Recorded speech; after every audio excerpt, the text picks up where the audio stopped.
Good evening. It is now 8:06 p.m.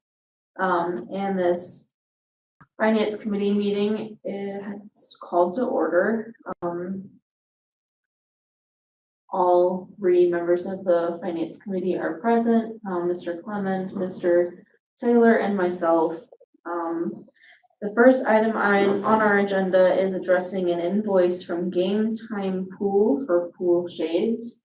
Mr. Smith, could you, I mean, I could read what. No, I can try to fill everybody in. Yeah.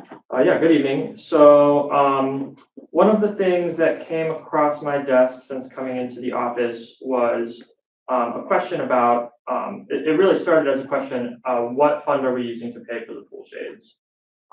And so I asked, what pool shades? I don't know what pool shades you're talking about. These are, large shades that go over the city pool. And I searched for a purchase order or a requisition, and none had existed.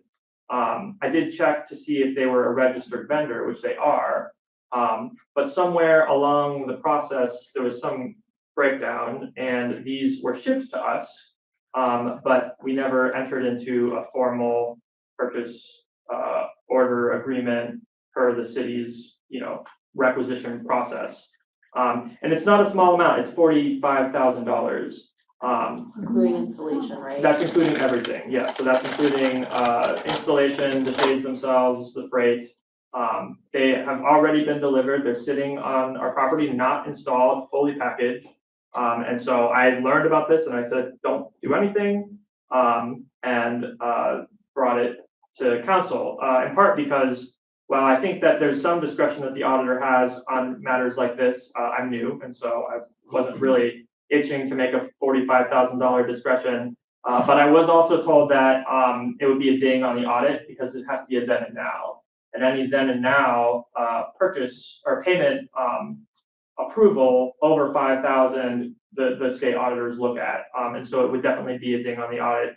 And so that was just all the more reason to bring it to council and let you all decide how you want to proceed. We have not contacted the company about any kind of conversation about returning them, but I assume that would be on the table. But I just wanted to really leave it in your hands how to move forward.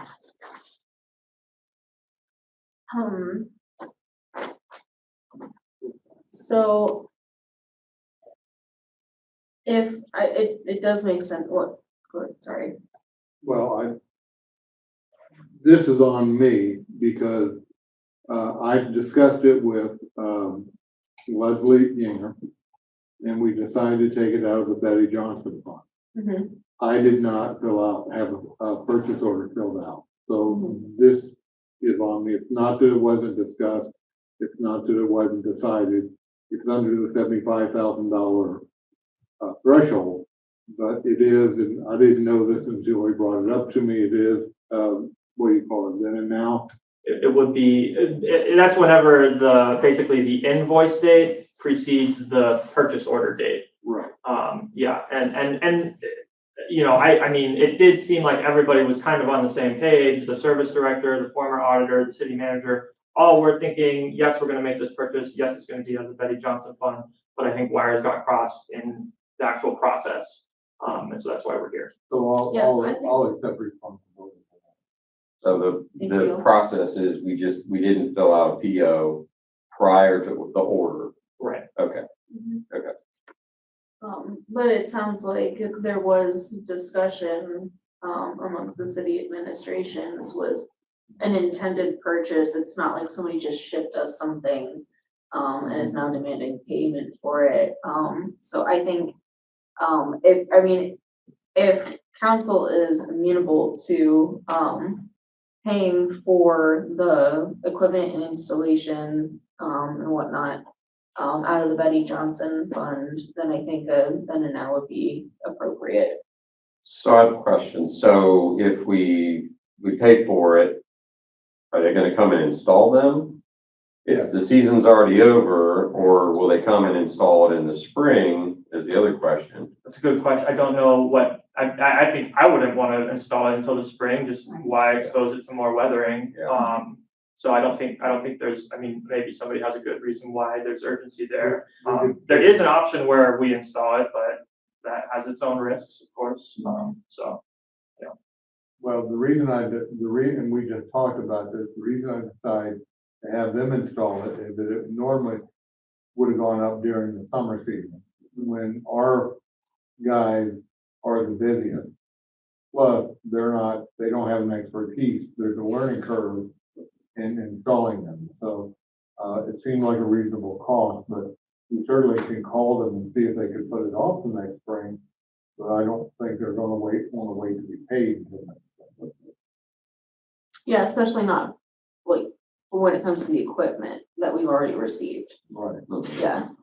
So so just from an experience, we actually had this similar to happen in the past too. We needed a new diving board. Betty Jo probably will remember this. I think she was the one that brought it to my attention. We needed a diving board. Well, city manager at the time, this pool was already open. We had only one diving board. Decided to go ahead and order another diving board.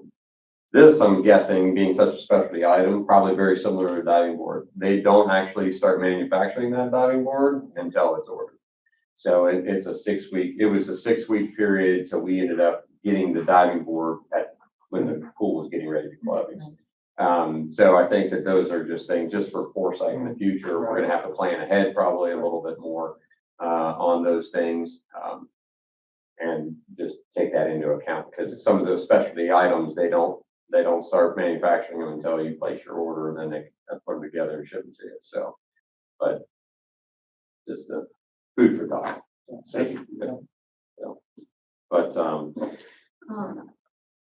I'm fine with doing it then and now. I'm personally fine with it. I would just, I would try to work out the details of the installation. I agree. I think if you're gonna, at this point, you might as well wait until next spring to do it. But if you can pay them for the product and have them have a separate bill for the install in the spring, that might be an option. Yeah, it's separate. They're separate line items on the invoice, so I don't see why they couldn't do that. But we could investigate that. Okay, and you can bring, I'm sorry, go ahead. Oh, I was just gonna say, if they could do that, that would bring the immediate cost down to like 33 something. That's right. May I suggest that you get a date on when they're gonna install it now? That's great. Absolutely. Yeah. I'm just reinserting that if you don't go ahead and install them now, if we had a horrific bad winter or something else happened and they were damaged because we've gone ahead and installed them, I appreciate the fact that you acknowledge that you won't do that. Because we deserve to have those that are at the pool, and there's a lot of people who benefited from them and their willingness. Thank you. Sorry, Mr. Plummer. Okay, so this will come before the next council meeting, okay, perfect, thank you. Yeah, I'm in agreement. Yeah. So number 2 on our agenda, are the appropriations to the fire department, for their use of the funds they were awarded, through the PEP and RCIF grants. Those amounts were, sorry, I believe one was, $1,974.50. Does that sound right? That's right. yeah, okay. I mean, I don't see any problem with. I don't know why they're not done already. I don't know, Yeah. I don't know how this slipped through the cracks, to be honest. I thought we had discussed it previously. Yes. And every time it's come up in a council meeting, I thought, didn't we already talk about It that? was discussed, the checks were sent to the city in cash and deposited. One was deposited in March and one I think was in February. I think that's, they were definitely deposited, yes. So, yeah, let's push that on, through to council at the next regular meeting. Yep. Okay, Yep. great. So that brings us to another appropriation request from the fire department. where there is some need for vehicle maintenance. Yes.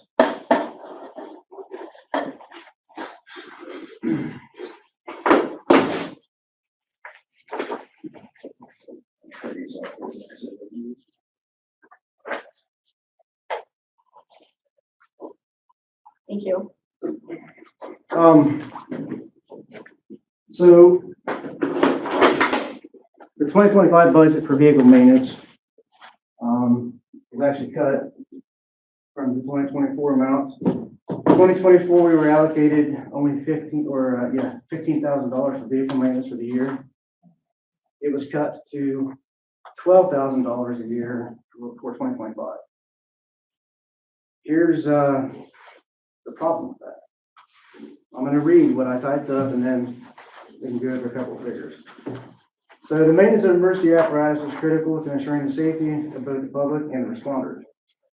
However, routine maintenance for these vehicles is significantly more expensive than standard passenger vehicles. Most services are provided by certified specialists who focus on repairs on emergency apparatus. The Division of Fire operates a preventive maintenance program through All American Fire Equipment, the vendor from which we purchase our apparatus from. In addition to the PM services, we also engage Patton's Truck Service and Cummins for truck repairs as well. Annually, the PM costs are usually around $7,000 to $8,000 a year. So what that does to me as far as a vehicle maintenance budget is, I start my year basically with a 60 to 70% deficit in vehicle maintenance. So PM services for apparatus annually is fluid changes, filter changes, and multi-point inspections on trucks. What I can't forecast for are apparatus breakdowns. So about 2 weeks ago, we had our annual pump testing and we had a truck that failed a pump test. What happened is that truck had a turbo failure and it will not, the resolution per minute RPMs will not go past 1,000 RPMs, which means we can't efficiently pump with that truck, and now we can't drive that truck, so that truck is out of service. The problem we had at the same time is we had 2 trucks out of service. So 2053 are kind of a, I'll call it a lemon almost. The Rosenbauer that we had engine failures with before, Rosenbauer had a problem where they noticed that the cab bushings were starting to wear out on trucks after about 10 years. Well, when you drive a 40,000-pound truck on Nelsonville streets, cab bushings are literally the bushings that the cab flips up and down on to do services here at the station. Those wear out. So Rosenbauer supplied those bushings. We didn't have to pay for them, but we had to pay for the installs. So I had 2 trucks out of service at the same time. Cummins, we had a crankcase pressure sensor issue, and during that repair about 2 weeks ago, Cummins did a courtesy inspection, and even though we had that scheduled, they flagged it on their inspection. So we went ahead and moved that up a week. It was already scheduled for this past week. We moved it up a week and had the bushings replaced and got that truck back in service. That leaves our tender 2052 out of service. We're going through our peak fire season, and we have exhausted the vehicle maintenance line to the point where I'm pushing back PMs right now for this year until January, until we get a new budget. We're just out of money. Usually this year, I operate on a shoestring budget. Besides the truck payment, my budget is only $700 to $4,000. Over 400 of that is just payroll, so there's not that much there. Yeah. I did make a request to Nick, the auditor, in already planning my 2026 budget. I watch very closely every expense line in my budget throughout the year. I think we're on track with everything. I've got some housekeeping cleanup stuff on uniform allowances with names. Other than that, the only request I'm going to have from, well, Nick and council is vehicle maintenance going from the now $12,000 a year to $20,000 a year annually. Because our trucks are getting older. Every day they're getting older. And maintenance on the trucks is only getting more expensive. You know, to put price in perspective, 2053 is a 2016. That's one of the vehicles that I purchased. We're going from $450,000 on purchase on that truck to the same truck now. Replacement cost is 1.2 million. Same truck. So that's gonna be my only ask for the 2026 budget. And like I said, I've got, there's 2 quotes in there to get 2052 back in service. It's a Kenworth Packard engine. I've got 1 quote through Kenworth of Columbus and 1 quote through Patton, which is in Logan. Pretty similar quotes. I think there's about a $500 difference. And we are looking at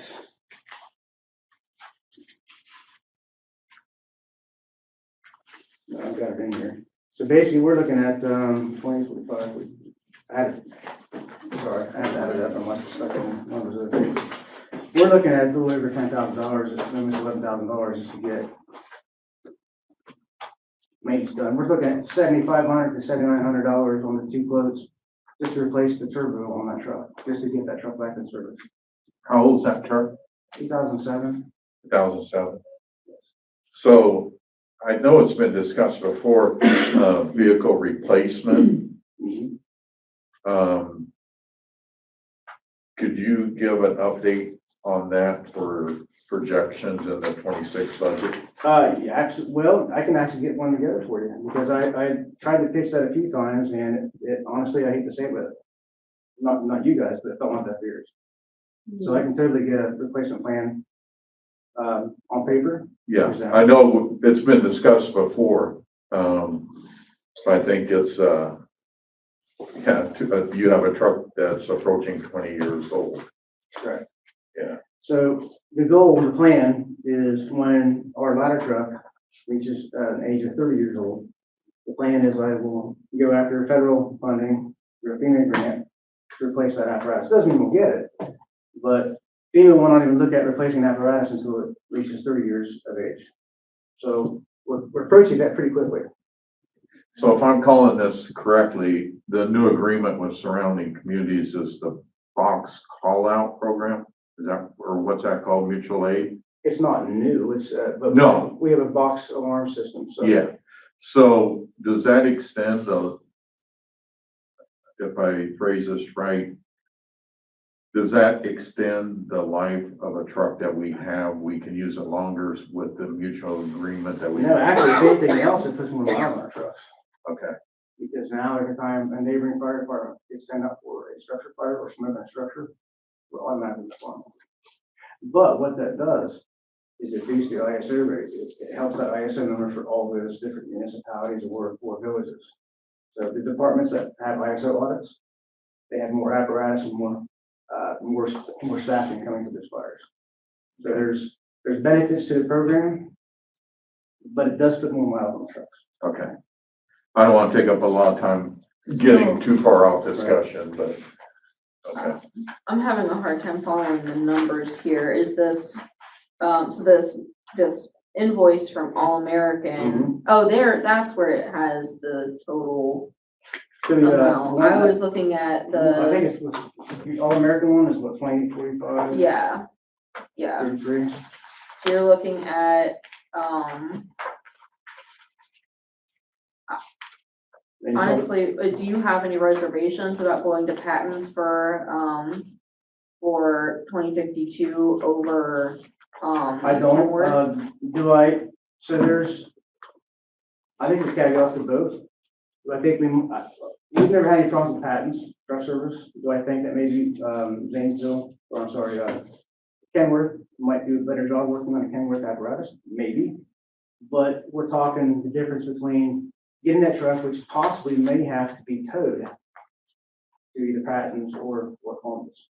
So you're Okay. looking at, we're guaranteed to spend more money if it goes to Kenworth, it goes back to the manufacturer versus going to the truck repair shop in Logan. okay.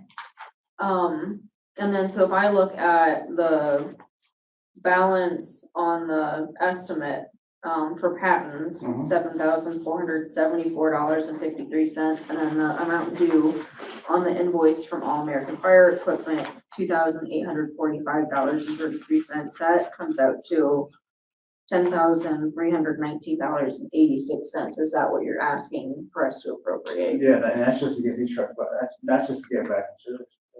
That's to limp us through until we get to January or February. So we currently have 2 trucks out of We service. currently have one now. I was able to get 2053, the resident are back in service to get it back here. I mean, So the bushing, the cab mounts, then that's already been installed yes, then? yes. So you've already spent that money on your budget though, right? We haven't spent it yet. The work has been Been done. done, Yes, but to get the the truck back invoice in has not service. been That way we paid. don't have 2 Yeah. apparatus down at the same time. Right. Which would really put us in a bind and honestly, the community in a bind. Yeah. Not just ours, but all the communities that you Correct, do everybody mutually that's with. depends on us. And what exactly does this turbo do again? What does it do for the vehicle? Well, that's the turbo, so I'm not a diesel mechanic, but, what that does, that allows that diesel engine to, come up to proper RPMs and stay there. Okay, we'll dumb it down. Think about taking a leaf blower and shooting a leaf blower in the intake on your vehicle. That's basically what we're doing with the diesel truck. So we can't even get past 1,025 RPMs right now on the truck. So we can't pump at all. So it failed its annual pump test. So when I get this Oh, okay. done, I'll have to have another pump test done on the truck. And we don't To know, certify the truck. and we don't know if it fails again, then there could be another problem.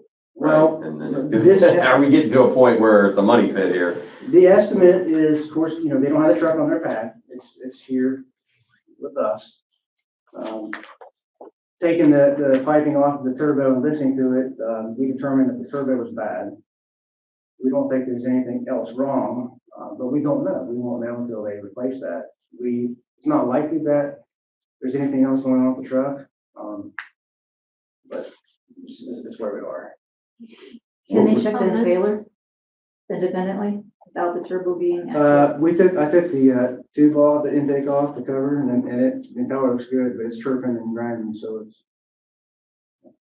Ms. Laura, you had, I just wanted to say as a citizen, if that truck sits there and it's not running, what do I care today? But by golly, if my house is on fire, I know that if they've got both trucks, they're gonna be there and do the job that we all need, flat out. and we just saw a devastating, structural fire at the end of all of Nelsonville is a neighborhood.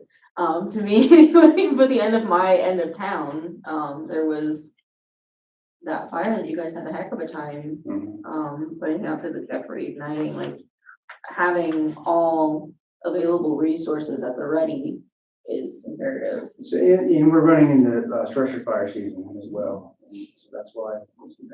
Well, I say put the numbers together, bring it to the next council meeting, and Yeah, we do what we gotta do. Yeah. So you're wanting me to leave the truck out of service until the next council meeting, right? I just need to know that. would you Oh, rather, We can't are you do asking anything tonight. the finance we committee can't committee to appropriate call it for a tonight. special meeting for the purpose of appropriating? Well, I hate to. We have no authority to appropriate tonight. There's no authority that, Well, we can wait till the next meeting, or you can call a special. It's up to you guys. I mean, because this would be, the only thing this committee would be doing is for pushing it to full council in an And appropriation. that's October 13th. So I wouldn't be opposed, since there's no council meeting, there's no committee meetings yet next week, to getting together for the purpose of discussing this appropriation, considering we've got a fire engine out of commission that we're coming into. Honestly, did you really think we were gonna be able to appropriate that tonight, though? No. Oh, okay. I was just gonna say, I know you've been here long enough that I was like, we have no authority to do that now, so I just realized okay. that leaving the truck out of service for a number of weeks could have a negative impact on it. How long has it been out of service now, currently? When was the first, couple of days before that first quote? The first quote is, I think I got the quote the day after, so. Yeah. They the failed the other one pump was test, I kind of went to tricky, Fred, so we had an issue on getting it. it's been about a week now Yeah. already. So I've got our reserve apparatus, 2055, the old international E1 that we had at the sewer plant. It's in our bay right now on the backup truck. Okay, That truck, it's gonna be, I guess you guys call if you wanna wait for the next meeting, call session. Well, how long is the work gonna take to be done? Kenworth told me they'd take them about a day to get the turbo. I would imagine it's probably gonna take about a day or two to get the turbo if I tell patents that they're gonna do it there. I mean, at this point, you can't call a meeting wouldn't be until Friday at the very earliest anyway. And then you'd have to be able to get 5 council members there to pass it on an emergency. I'll go get them. I'm just saying, well, if you've got 2 that are sick and they don't make it. So, no, I'm serious. If you got 2 that are sick, and And we we have don't 1 leave a vacancy, vacancy. you don't have 5. So um, I'm just trying to be, Okay, we could approach other council members about the possibility of Monday. as a suggestion, we're taking letters of interest for the vacant seat till the 6th, which is what, next Monday? If I'm I Yes. correct. believe so, yeah. That's right. Next Monday. So potentially we could have a special meeting, do a consideration of an appointment, other business, and include this. That makes sense to me. How do you feel, Mr. Taylor? nothing can be done tonight. I mean, Okay. I'm trying to be, you just hope you can get, you can get enough people there, Yeah, if it's possible. Because basically this appropriation is gonna also be an emergency, so we need at least 5 council members. we will run the troops, sounds like. We'll make it work. Mhm. Okay, Thank you. thank you, Harry.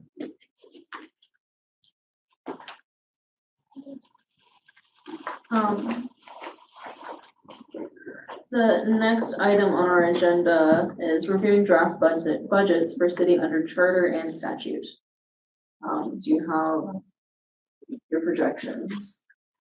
Oh, no. So let me give you an update and then Okay. we'll talk about it. So the update on the 2026 budget, I'm still on track according to the timeline that I've been targeting. About 2 weeks ago, I reached out to department heads. I'm getting input from them. I do have preliminary revenue projections. There's a few more bank reconciliation tasks before I'll feel really, really good about those. But I felt good enough about it to at least start attacking the problem of actually constructing the budget. And so I've done that. I'm going kind of department by department. And it's all very rough, not something that I would offer to you for the purposes of, approval or anything like that. Okay. However, in the process of that work, I was just gaining better understanding about my responsibilities. And so I'll tell you some things you probably already know, which is that I am the auditor under charter for the remainder of the term under charter, whether that's November 2027 or the end of December if we proceed to a statutory form of government under issue 23. And so the question I was asking myself as I was working on a 2026 charter budget was, I'm making a series of assumptions. I'm like taking a certain number of things as fact about how the city is going to operate next year and trusting that the council will approve it and then we'll operate based on those assumptions and approvals. And so one thing I realized is, if we don't have a charter council, then the new council, the statutory council, will need a budget. They'll need to approve a budget. And all they're gonna have is my 2026 charter budget. And so I started doing research and asking our city attorney, can I make the same assumptions? Can you take a charter budget and flawlessly plug it into a statutory budget and it will be functional and practical for the purposes of delivering, services to the community? And more we found that the answer was no, we can't. And the big, most salient example of this is that what we're finding is that we can't, with 100% certainty, assume that we can collect income tax at the rate of 1.75% under a statutory form via issue 23. I want to be clear, I don't know that we can't, I just don't know that we can. And as the auditor, I'm trying to be conservative. And so I started the process of, well, what are the possibilities? There's actually 5 possibilities according to the city attorney, and I've asked for a legal opinion from him on this. I've also sought input from the Ohio Municipal League because I want to get as many expert opinions as I can, because frankly, if you can kind of see where I'm going, it can get devastating if we're losing some portion of that income tax. So the possibilities are a 0% income tax, that the city would have the authority to collect 0, 1%, 1.25%, 1.5%, and 1.75%. And that's because under Ohio Revised Code, a council has the right to set it up to 1%. Everything after that has to go to ballot. In the history of Nelsonville, we had 2 separate ballot measures, one for a 0.5% increase on top of that one, and another for a 0.5%. And so all of those are in question, every single one for different means. And I'm not going to try to explain the legal side of it, and Mr. Rowe, when he has his opinion, he can weigh in more. But I began the work once I realized this of like, okay, well, other than 1.75%, it seems like the most likely scenario is potentially a 1% income tax. And so I produced, may I approach? Yes.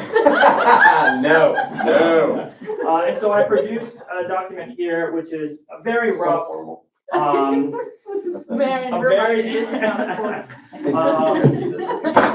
a very rough comparison of our 2025 actual budget as of right now, the 2026 budget that I'm projecting, and a 2026 alternate budget scenario where we have a 1% income tax. And just for additional context, the income tax is the primary source of revenue that funds police, fire, and to a lesser parks, and then to a lesser extent the finance department and the city manager's department.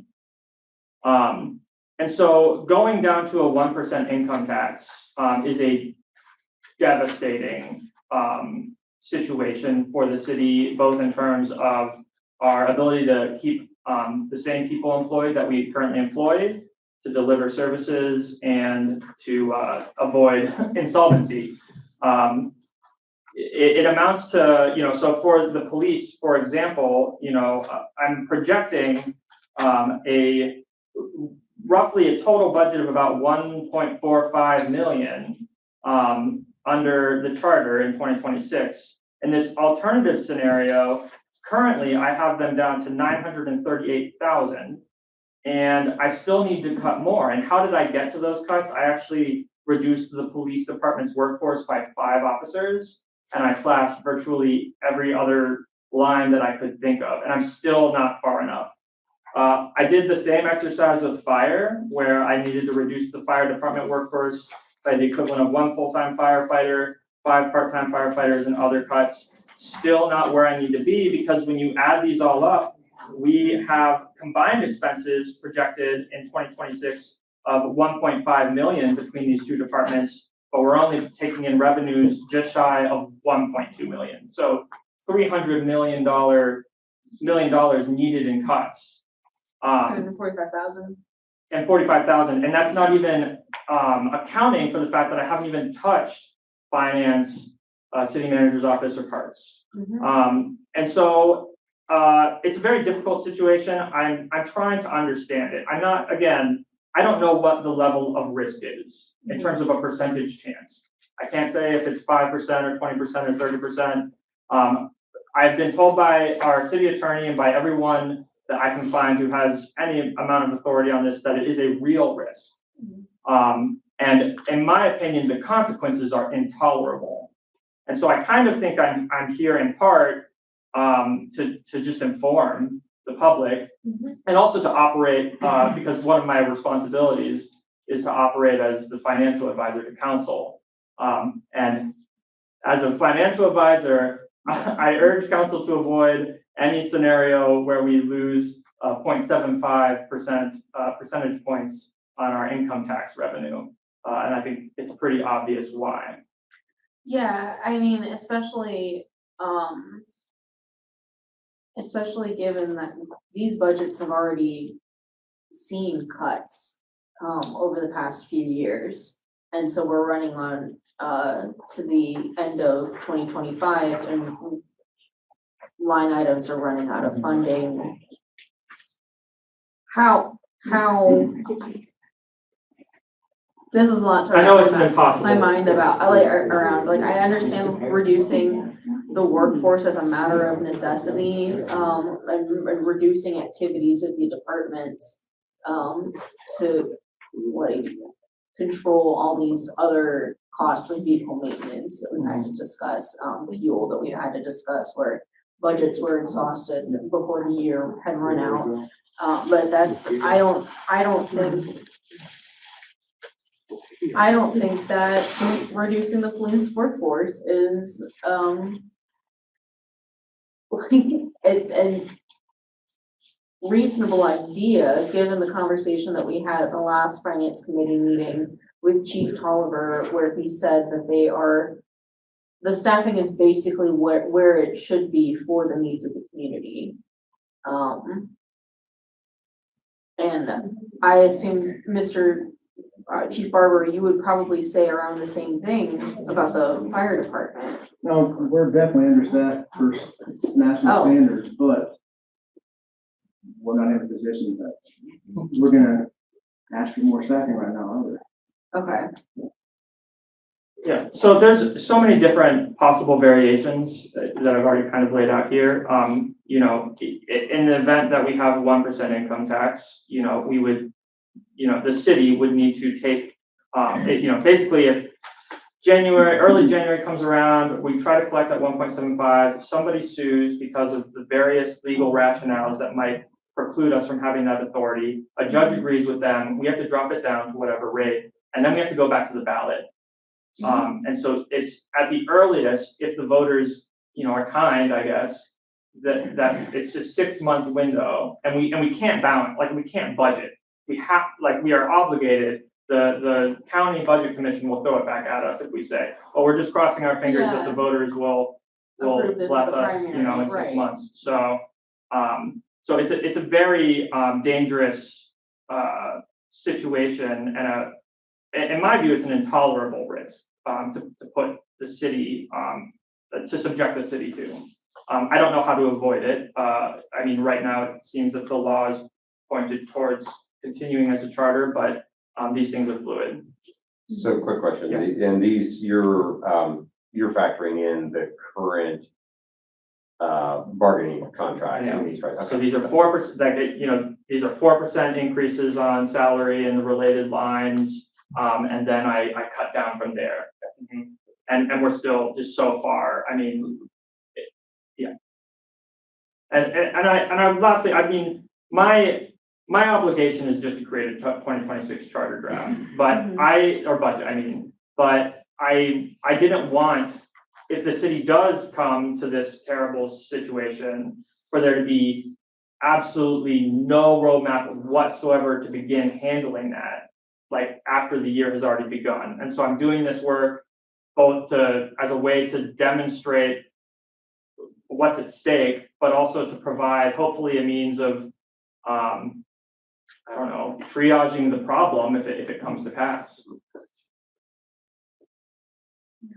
I mean, I'm just looking at this, and the educational line item for the police department would go from over $25,000 that was budgeted for 2025 to $5,000, which, as you said, is not even enough to address the $345,000 difference between the combined expenses and the projected revenues under statute. Yeah. It's disturbing.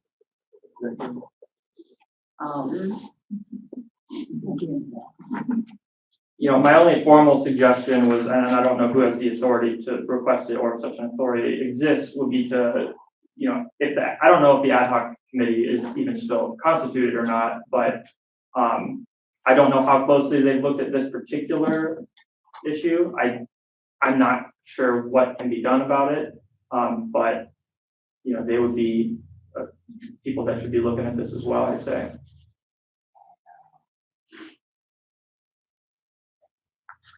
Well, it's definitely eye-opening, huh? Yeah, I don't even, Oh, I don't know how I to know. respond to. I do see that there already are some, proposed budget cuts for the 2026 charter budget. I'm looking at educational line item for the police, the uniforms, and honestly, that's about it. Is that too? I wouldn't hold on to those too closely, but yeah, I'm trying to, look at the police budget, in light of the new MOU as far as 2026, not the new MOU, but the new contracts and trying to adjust accordingly. So, yeah, Right. I think. Because the to salary meet and those wages had to salary go and- up to the tune of Yeah. over $100,000. Well, more than that is, yeah, PERS and retirement pickup and retirement match.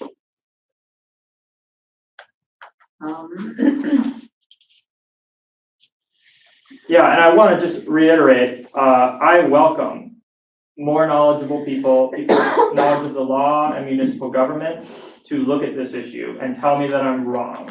I would love to be wrong. This is on the statutory, the question of our authority to collect income tax under the statutory form via issue 23. But I'm not finding that anybody is confidently telling me, no, you're fine. This is nothing to worry about. That's not what I'm hearing at this stage.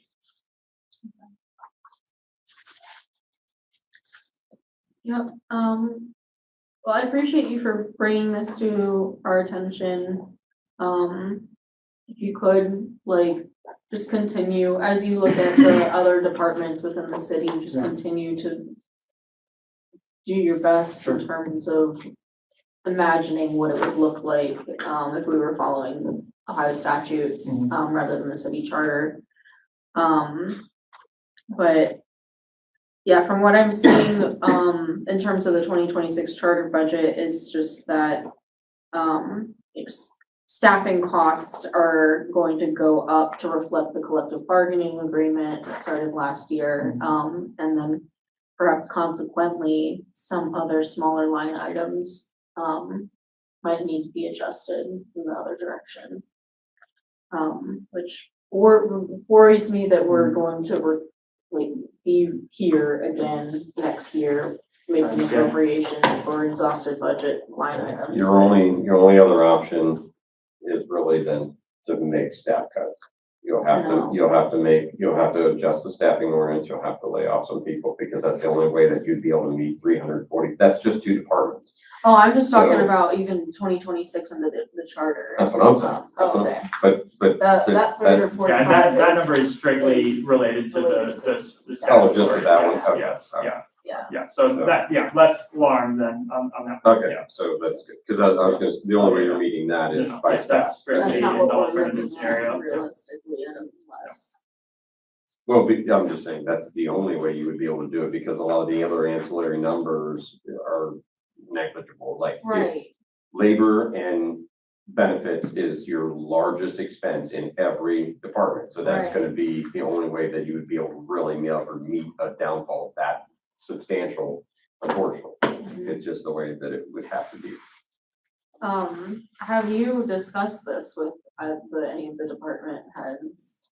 No, not substantial. I've asked them some questions about, just trying to learn about basically average costs for things, but I wasn't prepared to formally ask department heads to contemplate those cuts essentially until I had, either counsel or additional, a legal opinion.